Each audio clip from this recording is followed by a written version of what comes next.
Keep it honest tonight. A fascinating report about your tax dollars going into the pocket of a man who claims to have unique insight on terrorism because he used to be a terrorist. Walid Shubat is his name. He claims to have bombed an Israeli bank, been a member of the PLO who attacked Israeli soldiers, and grew up a devout Muslim who hated Jews. Now converted to Christianity, he travels America lecturing churches and police about the dangers of Islam, and he gets paid for it.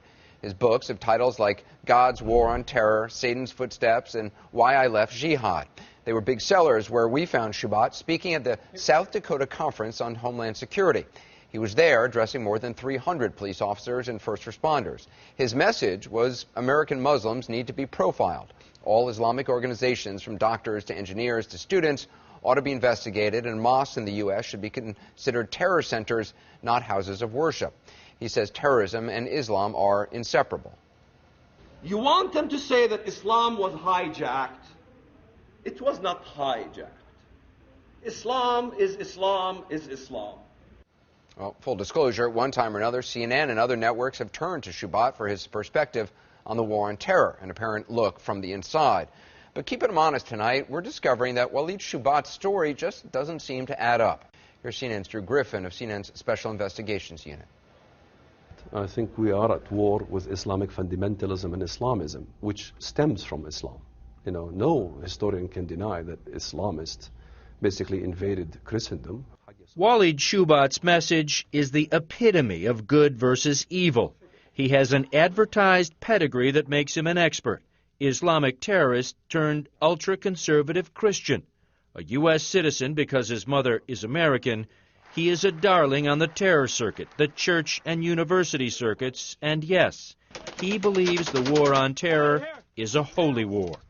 He portrays himself as a man converted and on a mission. Once a Jew-hating, bomb-throwing terrorist, now a devout Christian convert warning the world, Islam is out to destroy you. فَإِذَا لَقَيْتُمُ الَّذِينَ كَفَرُوا فَضَرْبُ الرِّقَابِ. That's how you recite the Quran. I know the Quran inside out.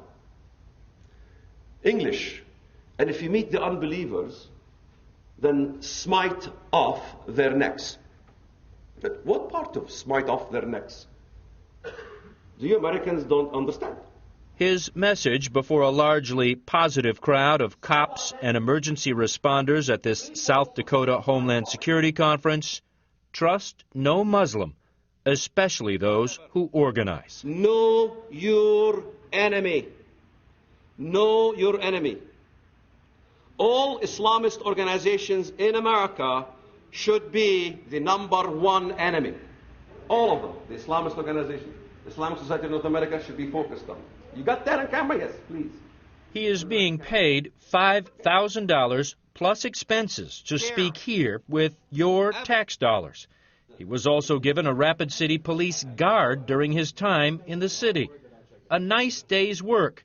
And judging by his website, where he highlights more than 36 speaking engagements, Shubat gets a lot of work. Being a terrorism expert has become a cottage industry since 9/11. The Department of Homeland Security has spent nearly $40 million on counterterrorism training just since 2006.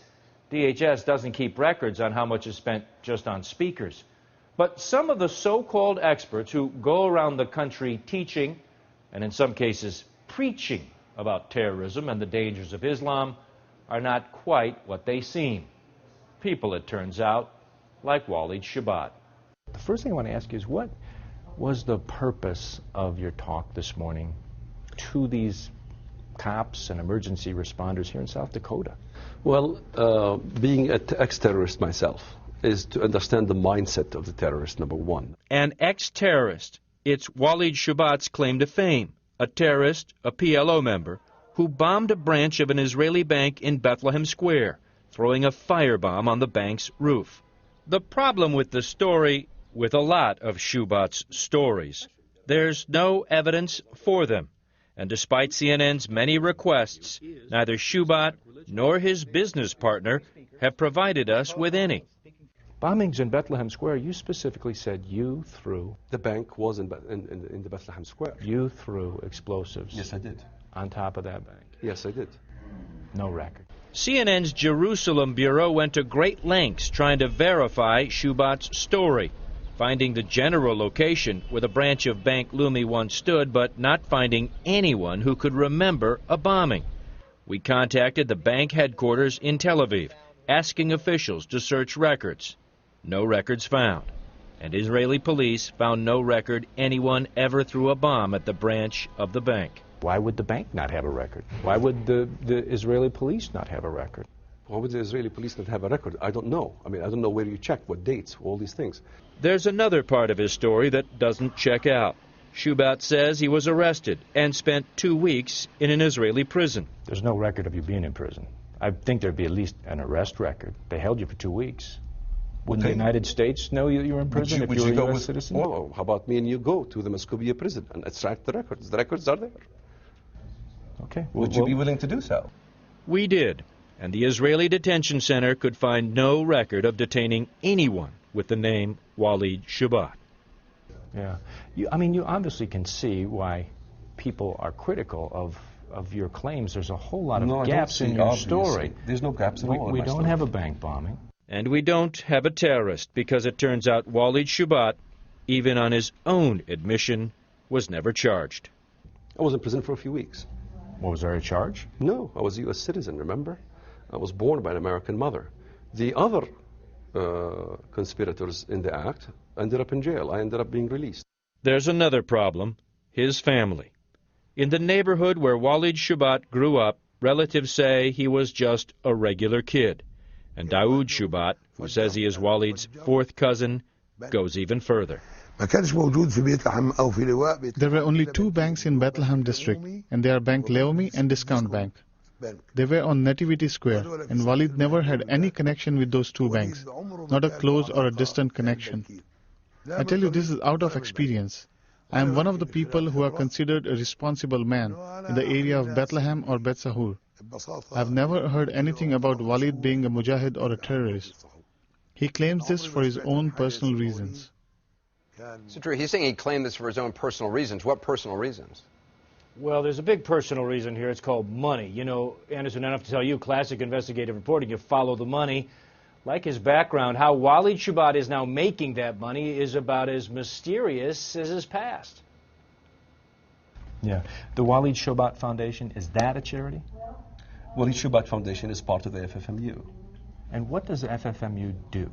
Basically, we're in the information, and we do speaking, and we do also helping Christians that are being persecuted in countries like Pakistan. And we help Christians who are suffering all throughout the Middle East. And how do you do that? None of your business. It's clear Walid Shubat does not like tough questions. It's a stupid question. He became even more defensive when we began asking about his foundations, his tax-exempt status, and all the money he is making. He has turned what some might call hate speech into a career, trading on his past to advise law enforcement officials and religious groups about the threat of Islamic radicals. He says he was a Palestinian terrorist jailed by the Israelis, but it's a life story based on very little evidence. But it sure pays well. Tax records filed by his business partner reveal his speaking engagements earned more than $560,000 in 2009. So why the skepticism? If somebody collects $500,000, you think it goes to my pocket?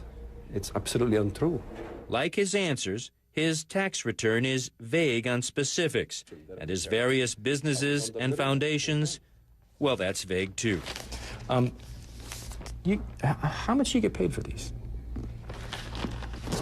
speaking engagements? Not that much. Probably, if you look at my salary, I make like probably what a gas station makes or a garage makes. I mean, everybody thinks I'm just raking in the dough, which is absolutely incorrect.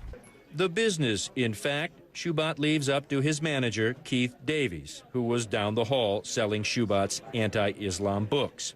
When CNN had specific questions about the business, like perhaps the names of the high-ranking generals and experts he said are on his board of advisors, well, Shubat said get the names from Davies. Walid said that you would be able to tell us about your advisory board. You guys said you have generals and other high-ranking officials. Correct, yeah. Can you tell us who they are? Off the top of my head, yes. Let me see. I'm trying to think. The name's gone blank. They'll come back to me in a second. Major General I can't remember. Four-star, there's a three-star general of the Air Force, Irish name, Thomas. I usually know these off by heart. Davies did come up with one name, a pilot, but no contact details despite repeated requests from CNN. We made calls to the individual anyway, but he never called us back. The group's public tax forms lists only Davies and a real estate developer as board members, both with the same address. Shubat and Davies run several foundations and 3 websites that are all linked. A confusing model, considering the group's tax returns for the past 4 years contained very little information. In fact, while Shubat has a foundation bearing his name, no tax forms could be found on public sites. Davies said they are merged together. The other question Wally said I should ask you is about the money. We won't, you don't ask anybody else here about the money. Well, you have all these foundations, and I'm trying to find out where this money goes in terms of charity. What is the foundation? Well, most of the money is used to help persecuted Christians in the Middle East that the media doesn't want to talk about. I'll talk about it if you can give me any information about. Yeah, we have a website that you can have all the information about what we do on our website. It's rescuechristians.org. I read that. It's very unspecific as to what exactly is going on, where the money is going. Keith, I got to ask you, because I do a lot of this type of reporting on charities, organizations that collect money for various funds. Everything is not very transparent. Are you running a scam here? Oh, absolutely. A big scam. I'm not answering more questions. You're trying to scam us all the time. We are a very legitimate organization. We've been around for 8 years. Well, 6 or 7 years, Forum for Middle Eastern Understanding files with the IRS, and you can have a look at the forms. I can even send you a copy of the tax returns if you want. He never did, but we found some on other websites. The money is coming from universities and churches and from your tax dollars. Some of his appearances are paid out of Homeland Security grants. The DHS in South Dakota told us Shubat was paid $5,000 plus expenses to speak at this event, and he was given security. But Shubat told us, No, there's no expenses they paid. The hotel I pay myself. The hotel I paid today myself.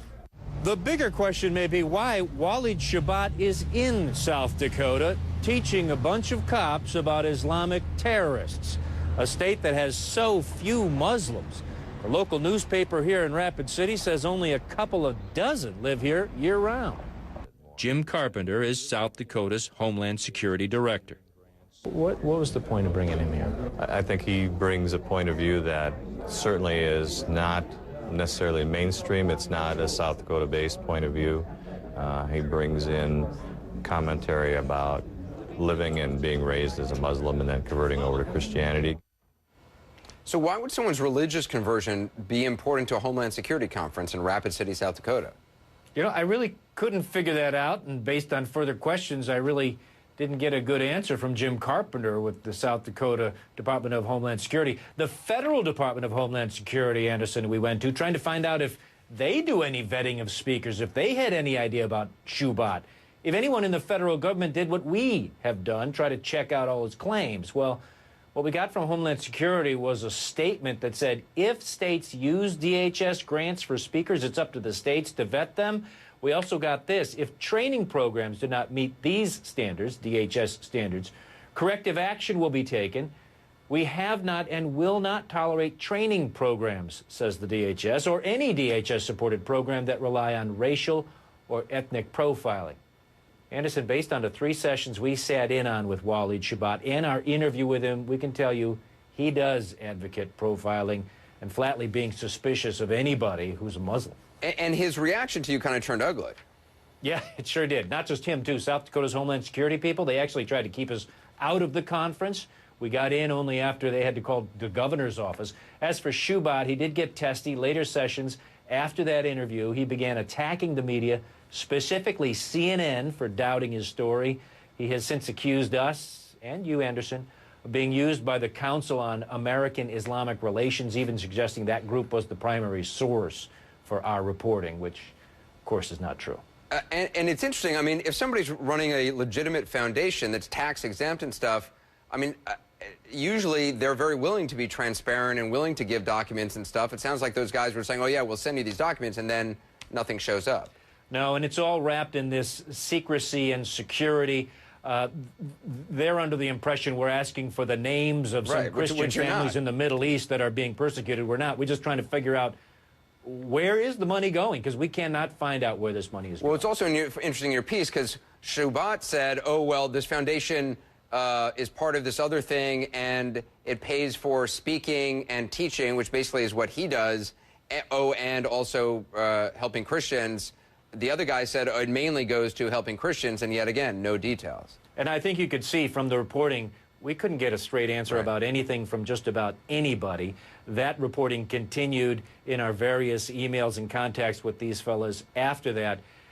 It was just a very confusing, and in the past when we've done reporting like this, the more confusing, the less transparent things are, the more questions need to be asked, I think, by DHS and other federal authorities. Yeah, interesting that they haven't been. Drew, appreciate the reporting. Great job as always. Thanks.